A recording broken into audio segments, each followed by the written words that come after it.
Thank you so much for joining us. This is All Angles. I'm Dion Jackson Miller. Now, the government wants to use container homes to house hurricane victims. Several professional groups have expressed concern. Why is that? That's what we want to talk about on the program today, the pros and cons, how we should and should not be thinking about using containers for housing. So later in the program, we are going to be hearing from representatives of the groups involved, the engineers, the contractors, why they're raising concerns. But before that, Ramarda Lyons went to Westmoreland to ask the people living there what.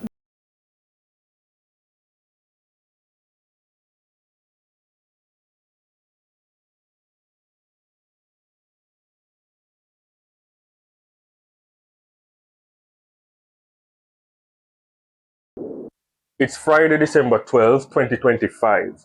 45 days since Hurricane Melissa, and houses like this one haven't seen any repairs since. Not even a sheet of zinc to shelter in the days, and so many residents remain homeless. So a container home would land like rain in a drought. Milton and Winsome Stevenson would benefit a great deal. They live in Watercress, Westmoreland. Yeah, we have to build this, so we can be able to store the furniture inside here until we get the house fixed. Although when it fall, water still come underneath the bottom. We need to put something so it can be able to uplift, so it don't let the furniture them wet. And you can see we have like the fridge around here. The fridge, we don't take the fridge good anymore. The fridge is supposed to damage, but when we plug in, still we're going to try. We have the fridge and the washing machine come up right here. After the hurricane, they've managed to rebuild to some extent, but it's just enough to rest at night.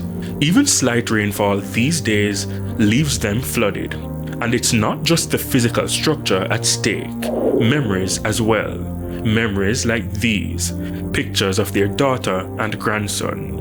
Mrs. Stevenson wasn't familiar with the idea of a container home, but when it was explained, she said once it offers protection, it puts her family in a much better position. As long as it can be able to stop hurricane, to be honest, if it can be able to help us when hurricane come, because we don't want when the next hurricane come, we jump into something like this same way. So we wanted to know that we get something that we will be able to be safe, to be more on the safety side. She gave me a walkthrough with their home, which is barely together after Melissa's pounding. All of these get damaged, all of these tear off. Up in the top, the zinc that is on it is not the real zinc, and it is some old zinc we find and put some stop link on it, and we put tarpaulin over it. That you can see. And around here in the other room. You can see it again up in there. Same up in there. Have to take out all the furniture. Then around here to store. See up in the rooftop there. Everything. Mr. Stevenson too says while they're trying to rebuild now, they wouldn't turn down a container. Because as you see right now, it's kind of hard and we find some money to do the workmanship work. But anyway, we try our best so we can, But if it comes, I will gladly accept it and appreciate it. In the same community, Jonathan Headley's home was flattened. This is what he managed to put together from old materials. The lean structure leaves items saved during the hurricane exposed to the elements. Mr. Headley broke down when he recalled his experience. I'm see this time when I run out and go down there, so there's 6 apartment notes. I'm have to run out, bro.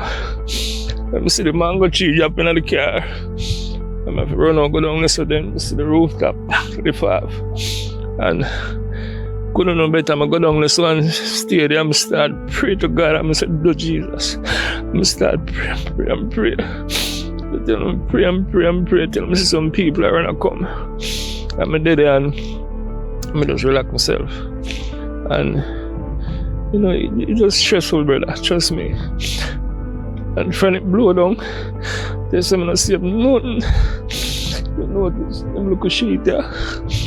Everything in the house, nothing me no save me. I'm an amplifier, I'm a turntable, them I can't show them, cause enough of them around the so everything just wet up. And the whole house just blow down, me no know the zinc them gone. He showed me around his yard where he's trying to piece his life back together. All his documents were drenched. He has them on a piece of zinc in the sun, trying to get them dry. He uses zinc, board, and a drum to catch rainwater to flush an outside toilet. Another setup here for other use. He made this plea for a container home. Blessed good afternoon, Mr. Government. What really happened now? I'm gonna get washed away, and eventually I'm asking, please, I need it. I need a container. I need it.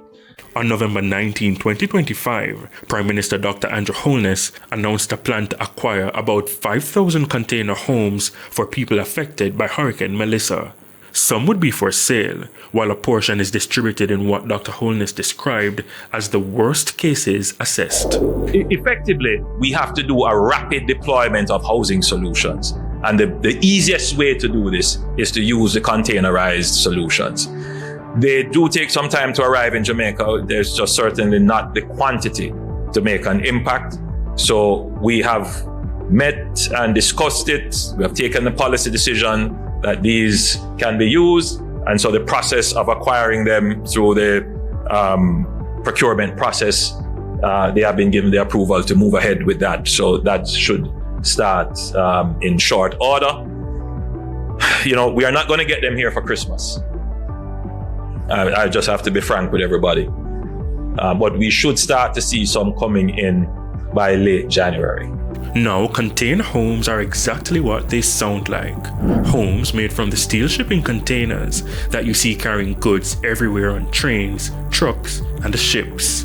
In 2022, Business Insider, a US-based digital news publication, said over the last few years, creative startups and hospitality groups have turned the large containers into homes, hotel concepts, and Airbnbs. They have grown in popularity worldwide as countries search for faster, more affordable, and flexible housing solutions.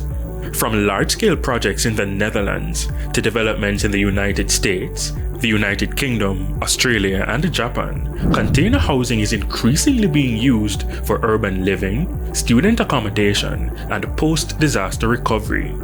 CNN in 2015. They're an essential component for moving things from point A to point B. But now there is life beyond the sea for the trusty old shipping container.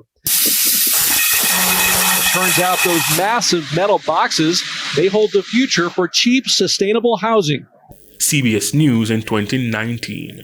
2 beige containers are being transformed into a 1-bedroom, 1-bathroom, 480 square foot home. It will also be hurricane proof. Today, crews placed the container home on a small lot near Southwest 63rd Terrace. But back on the local scene, contractors, engineers, and registered architects want the emphasis on hurricane-resilient housing, with temporary containers used only for urgent relief shelter. On December 3, 2025, 3 of the island's main professional construction groups, the Incorporated Master Builders Association of Jamaica, the Jamaica Institution of Engineers, and the Jamaican Institute of Architects, urged the government to avoid creating container home communities. But Jacqueline Walker isn't thinking about resilience. She's homeless. The place where she once cooked Sunday dinner or watched her daughter grow has been reduced to rubble. Now forced to sleep in a garage, Miss Walker says she would gladly take a container. The house mash up me and my daughter house. So we need the container to sleep in and we have to stay by some people place. So now when it's like your own place. So it's where we house mash up and we don't have no house. We not even no access to start people helping us to build it up back. Cause we don't want to put it together, What we call people, but some tell you some big money, 100,000 just to raise it up and zinky. And you see, we all are in a tragedy. So no money in the neither, that too, brother. So if we can get one I container, I'm gonna give thanks, said we. As she hopes she'll be among the group to benefit from a container, she puts her energy into rebuilding. I stay by my auntie house, round the road. Yeah, and in the day, I come here to try clean up the stuff them and That's where I'm just coming from. Trying to clean it up. Trying to even build a foundation. The Incorporated Master Builders Association also said there must be a push for hurricane-resilient block and steel, reinforced concrete, and engineered timber housing as the foundation of national recovery. There are some people who support this view. They say they would much rather what they describe as traditional houses. Royland Derrin is 60 years old. He has lived in Egypt Garden in Bay Road, Little London for over 25 years. His home, now roofless, holds a special place in his heart for several reasons. This is my first house what I own in my life for the first time. And I don't intend to pull it down and mash it up. I intend to keep it as long as I can. So in terms of little help, really and truly, would I like little help, especially for the zinc on top and to get it up and running. For Mr. Derrin, the container is not ideal. Would build an instructor, any assistant me get in, knowing that the container would be last longer or whatever, but knowing this is the original thing, like from first time in the days where we used to get along and feel live along, we still would want to get this up back and running. He also doesn't want to move. He says hurricanes are expected, and before Melissa, he weathered many systems and came out unscathed. But in terms of a move to a different location, it was hard for me to settle down. Like how me settle down here, so we can go to the river or catch 2 fish.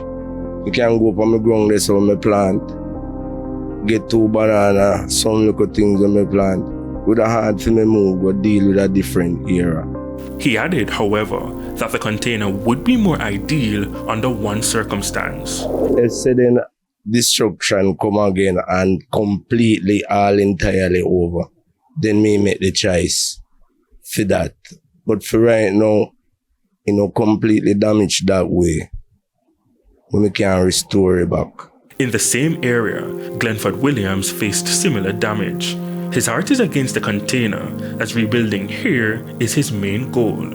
But Mr. Williams admits that he may not have the luxury to choose. I really like the original thing, but if container become also whatever, I will not no choice so far.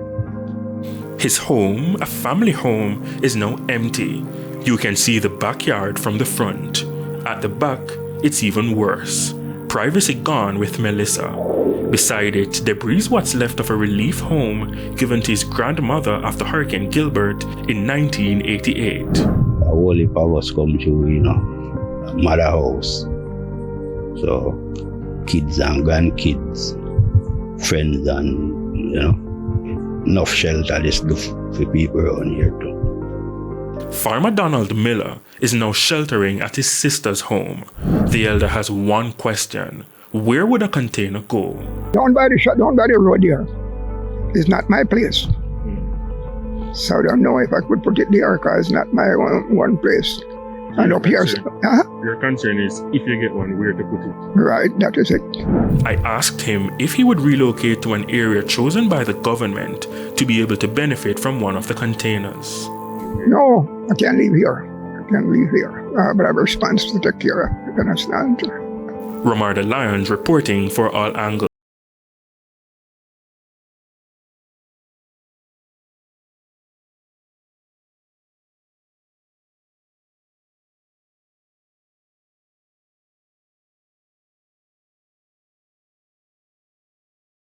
So much for that, Romarda. We're going to take a break. When we come back after the break now, we talk to our guests. So how should we be looking at containers as we talk about rebuilding in our worst affected areas? Want to hear from you as well. Our WhatsApp line 876-254-0693. We'll soon come.